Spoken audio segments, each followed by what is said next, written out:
Обвинителката Ленче Ристовска од поранешното СЈО, адвокатот Јордан Апостолски и судиката од апелација Габриела Гајдова се тројцата кандидати кои го минаа филтерот преку интервјуа од 12 кандидати, кои претходно се изфилтрираа од 21 пријавен.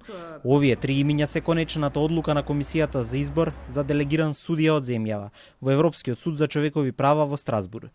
Зградата на МНР беше местото каде што се одвиваа интервјуата со кандидатите.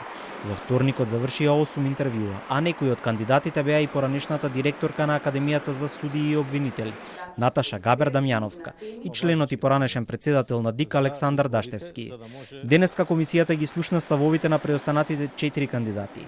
Листа од тројца избрани ќе биде доставена до владата за избор, најдоцна до сабота и до крајот на законскиот рок.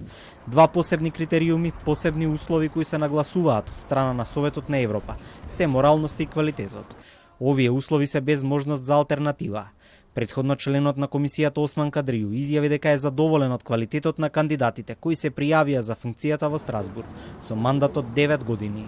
За функција судија на Европскиот суд се бара кандидатот да поседува високи морални квалитети.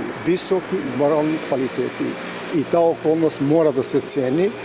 И не случајно се бара затоа што лицата кои ќе бидат избрани за судија, тие бе молам представуваат оличење на државата. Во јануари до година му завршува мандатот на Јован Илиевски, досегашниот представник на Македонија во Европскиот суд за човекови права.